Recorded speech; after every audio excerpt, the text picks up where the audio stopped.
Hello students, how are you all? I am hoping that you all are safe and fine at home and doing well. So yes, as you all know that our chapter 12, that is reproduction in plants, is going on, and in this chapter we have already covered the topic that is asexual reproduction in plants. So today's topic is sexual reproduction in plants. So yes students, this topic is having 4 steps, that is pollination, then fertilization, the germination of seeds and fruits, and then formation of seeds and fruits, and then last one is the germination of seeds. So these 4 steps are present in this topic. And before going to start with the first topic, that is pollination, I must clear you with the male and female gamete, as I got this doubt from the student sides. So yes, what are male and female gametes? So yes, basically this is the rough diagram of a flower. Flowers are the reproductive organ of the plant. तो ठीक है, तो flower is the reproductive organ of the plant. इसमें क्या होता है कि female, ये हमारा जो सेंटर पार्ट है that is having the sigma style and ovary. इसमें क्या होता है, this is having female reproductive plant या part. Actually, male gamete or female gamete are the part of the flowers which actually fuse together to form the seeds. कि male gamete और female gamete जब तक fuse नहीं होंगे, जब तक fertilisation नहीं होगी और नया सीड्स नहीं बनेगा और नया प्लांट नहीं बन सकता है. तो बेसिकली जो पार्ट एक फ्लावर का एक्चुअल में फर्टिलाइजेशन करता है, जो नया प्लांट बनाएगा सीड्स के थ्रू, वो है मेल गैमीट जो मेल से आया, मेल रिप्रोडक्टिव पार्ट से आया, फीमेल गैमीट जो फीमेल रिप्रोडक्टिव पार्ट से आया. ठीक है. So yes, now our first part is mechanism of sexual reproduction in plants में, that is pollination. So what does the meaning of pollination?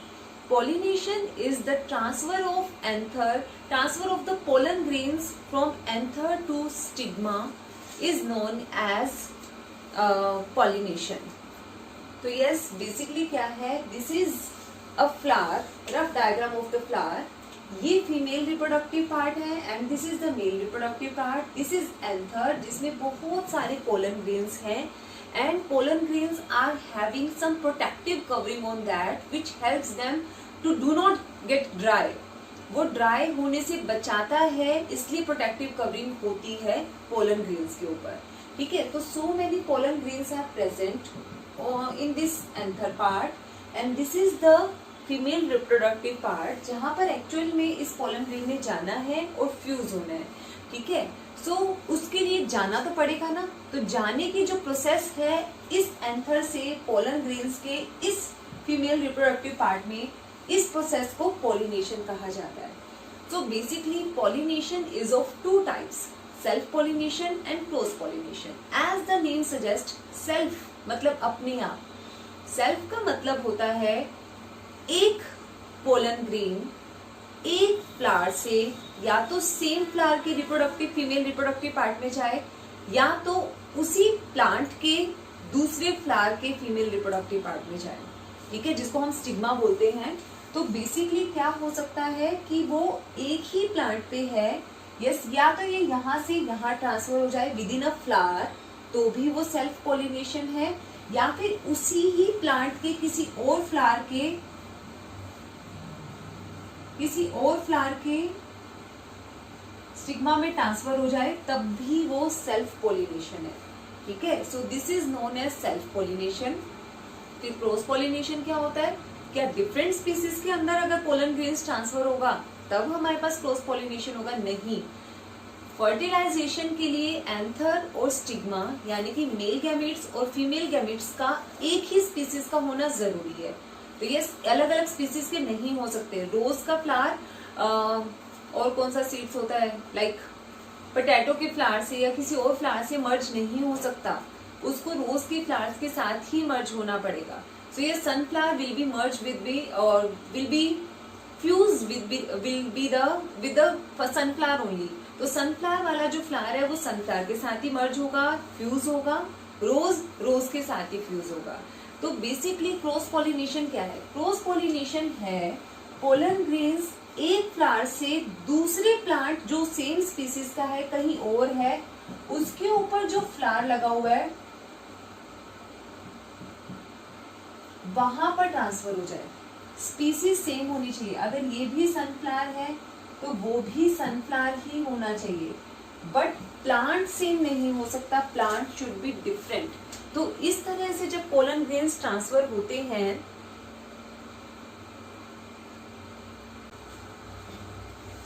इस तरह से जब भी पोलन ग्रेन्स ट्रांसफर होते हैं तो उसको हम क्रॉस पॉलिनेशन बोलते हैं, ठीक है। So two kinds of pollinations are there. Pollination is basically transfer of pollen grains from anther to stigma. Self pollination means pollen grains of a flower can be transferred to the same flower or different flower of the same plant. Or cross pollination means the transferring of these pollen grains from one plant to another plant. तो yes, एक plant से दूसरे plant के stigma में जाके जब वो fuse होता है उस तरह के पॉलिनेशन को हम बोलते हैं cross pollination. But cross pollination can't takes place by itself only, तो उसके लिए एजेंट्स चाहिए होते हैं, ट्रांसफरिंग मोमेंट्स चाहिए होते हैं, ट्रांसफरिंग कोई भी मीडियम चाहिए होता है, so that they can be transferred from one plant to another plant of the another flower of the different plant. तो उसके लिए उसको कोई मीडियम चाहिए। So different mediums are present, different things are present by which they can be transferred from one plant to another plant. So now how the pollination can be takes place? Pollination can be takes place by different agents. सबसे one इसके अंदर आता है, सबसे first is by insects, bees, butterflies, इन सब के through क्या होता है कि when you know that कि bees जो है they sucks the nectar of a flower. Nectar जो कंसंट्रेटेड शुगरी पार्ट होता है at the centre of the flower, उसको हम नेक्टर बोलते हैं, जूस बोलते हैं फ्लावर का। तो क्या होता है, बीज मधुमक्खियां या तो उस फ्लावर के नेक्टर की तरफ या उसके पेटल्स के कलर की तरफ या उसमें जो हल्का सा माइल्ड सा फ्रेग्रेंस आता है उसकी तरफ अट्रैक्ट होती हैं।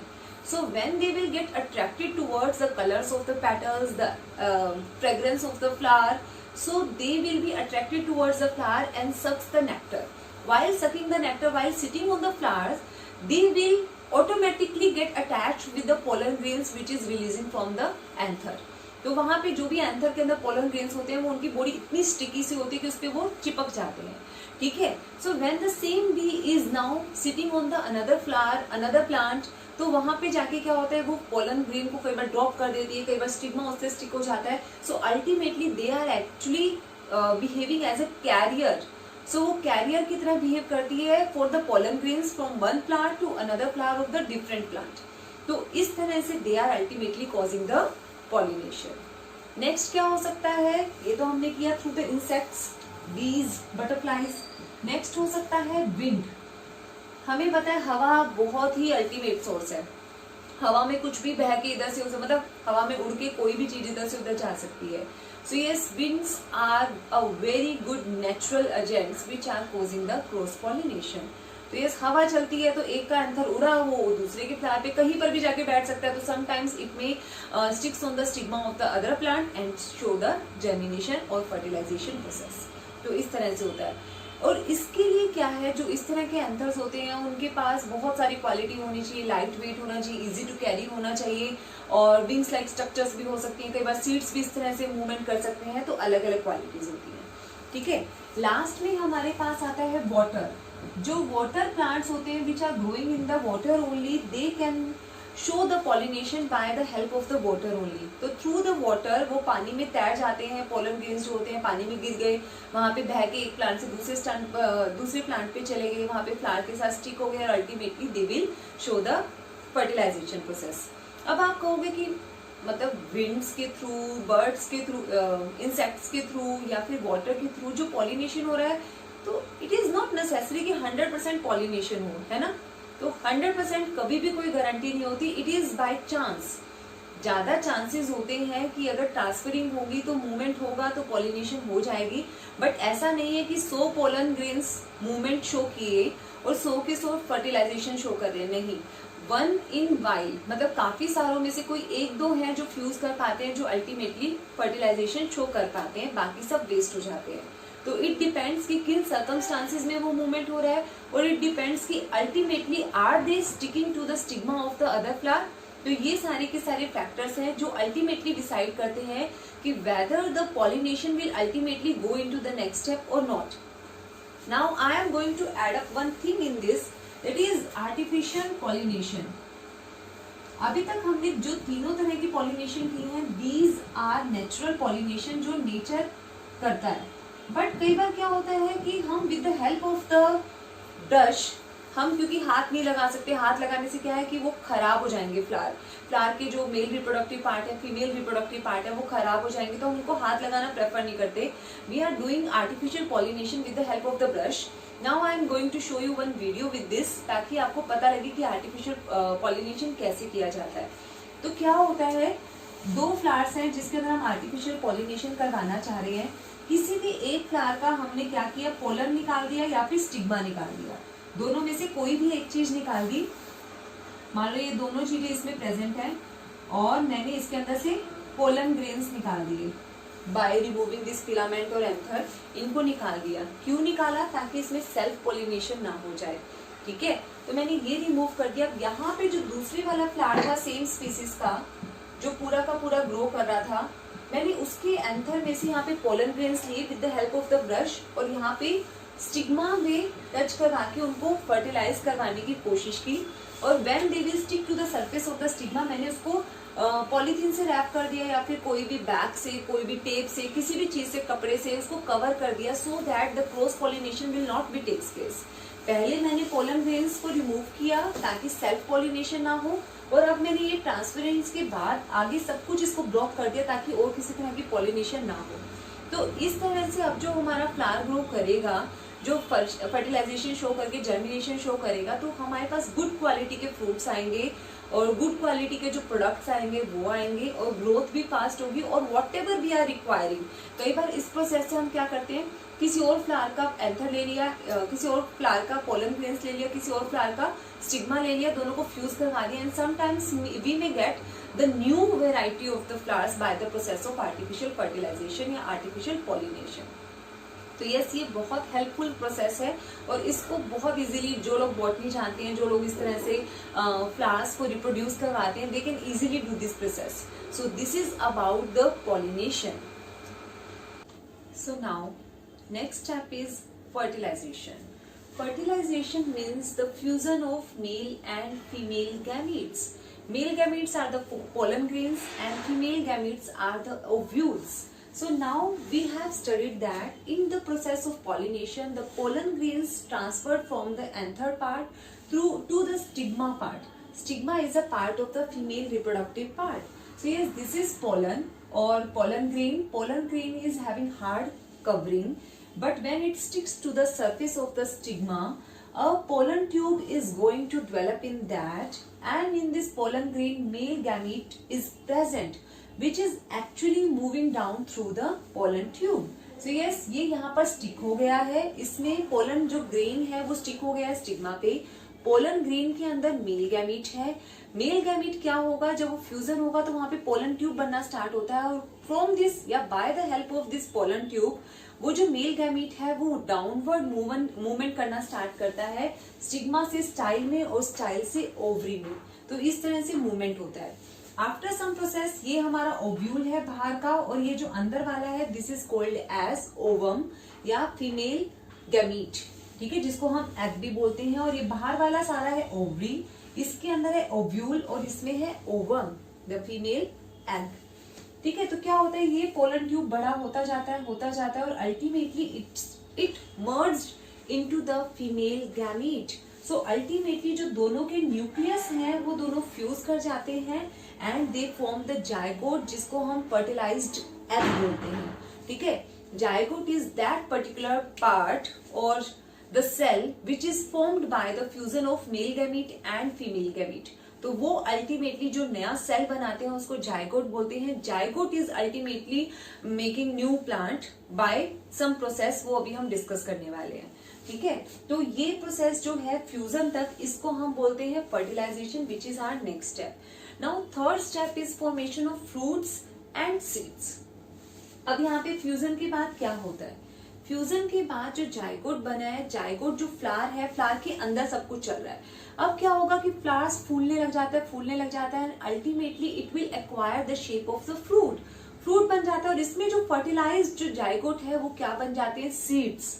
अंदर सीड्स बन गए और बाहर फ्रूट बन गया और अल्टीमेटली जो फ्लावर्स के पेटल्स हैं, सेपल्स हैं, ये जो सारे के सारे पार्ट्स हैं वो शेड ऑफ हो जाते हैं, गिर जाते हैं सूख कर, और जो हमारा फ्लावर है वो अभी फ्रूट बन चुका है। और उसके अंदर जो रिप्रोडक्टिव पार्ट जो हमारा है, जो सीड्स हैं, जो जाइगोट था अल्टीमेटली वो सीड्स बन चुके हैं जिनके अंदर पावर है न्यू प्लांट को ग्रो करने की। तो yes, basically fruit is the protective covering of this germinating part of the plant.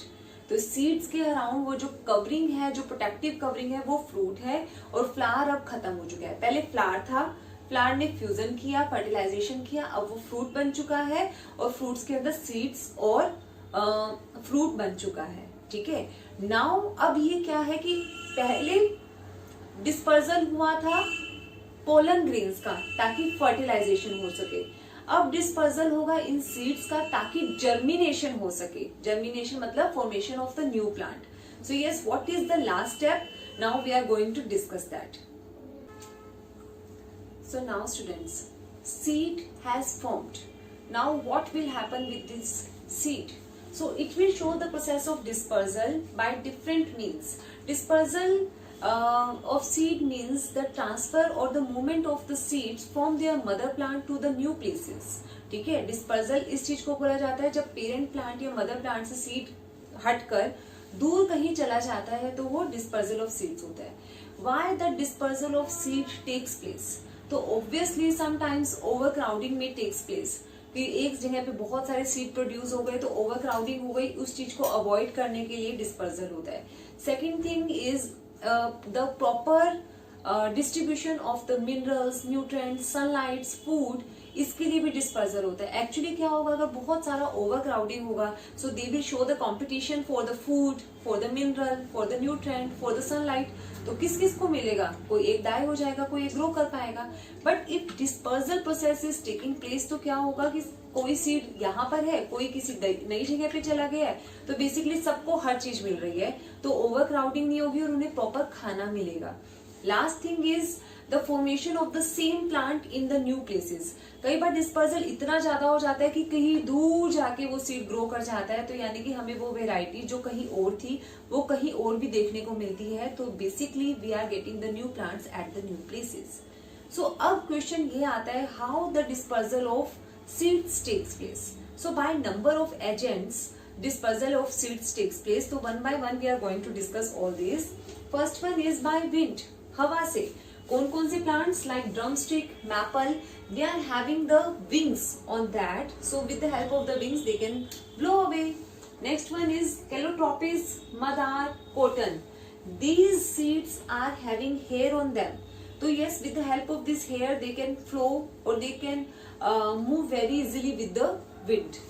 Last one is the grasses, orchids, begonia. They are very lightweight in nature. तो basically हवा में उड़ने के लिए किसी भी चीज का लाइट वेट होना बहुत जरूरी है। हैवी चीजों को हवा कैरी नहीं कर सकती है। So this help them to move with the wind. Next one is by water. Water से कौन कौन से सीड्स हैं जो मूवमेंट शो करते हैं? First one is coconut fruits. Coconut fruit का अगर आपने देखा हुआ है सरफेस तो आप लोगों को पता है उसमें थिक फाइब्रस लाइक स्ट्रक्चर होता है, बहुत सारे थिक थिक हेयर होते हैं, तो वो बहुत इजीली वाटर के साथ मूवमेंट शो कर पाते हैं। सो coconut plant seeds disperse through the water. Next one is water lily and lotus plant. As we know that they grow in the water only and they are having very spongy outer coat which can easily move with the water. So they are also showing the dispersal by water. Next one is by animals. Animals के through कौन कौन से seeds movement show करते हैं? गोक्रू, ज़ेंथियम, यूरेना. They are having hooked surface. Hooked का मतलब hook like structure होती है, वो एनिमल की बॉडी के साथ स्टिक हो जाते हैं, जब एनिमल मूव करते हैं तो वो उतर के गिर जाते हैं, तो इस तरह से वो मूवमेंट शो करते हैं। ठीक है, next one is Apple, mango. क्या होता है कि कई बार एनिमल्स जो है वो फ्रूट खाते हैं, तो ठीक है, उनके हाथ तो होता नहीं, उनके पास बहुत दिमाग भी नहीं होता कि वो सोच सके कि अब उन्हें फ्रूट को खाना है, अब उन्हें छोड़ना, भूख लगी खा लिया, नहीं भूख लगी छोड़ दिया। सो कई बार क्या होता है कि वो खा रहे हैं फ्रूट, एकदम से उनका कोई एनिमी आ गया, या एकदम से उन्हें भागना पड़ गया, या उनका मन खत्म हो गया, तो वो क्या करते हैं, उनके मुंह में जो एप्पल या कोई भी फ्रूट है वो उसको कहीं पर भी फेंक देते हैं। तो इस तरह से उसमें से जो अनडाइजेस्टेड फूड है, अनडाइजेस्टेड फ्रूट है, या फिर हाफ च्यू फूड है या फ्रूट है, वो कहीं पर भी गिर जाता है और उनके सीड्स बाहर निकल जाते हैं और वो नए प्लांट में ग्रो करते हैं। सो इस तरह से एनिमल डिस्पर्जल में हेल्प करते हैं। Last one is balsam, castor, pea. इनके अंदर क्या एक फिनोमिना होता है कि इनके सीड्स पहले ग्रो करते हैं और एक दिन ब्रस्ट हो जाते हैं, फट जाते हैं, और ब्रस्टिंग के बाद इनके जो अंदर का मटेरियल है, जो सीड्स है, वो सब जगह बिखर जाते हैं और ultimately they will grow into the new plant. So इस तरह से जर्मिनेशन होता है, इस तरह से डिस्पर्जल होता है पी, बाल्सम, इन सब प्लांट्स में। सो यस, इस तरह से डिस्पर्जल हुआ। अब डिस्पर्जल हुआ क्यों है? For the germination of the seeds, ताकि नया प्लांट बन सके। तो बेसिकली क्या है, इस सारे प्रोसेस के बाद जो सीड है वो इधर उधर सॉइल में कहीं पर भी गिर गया है।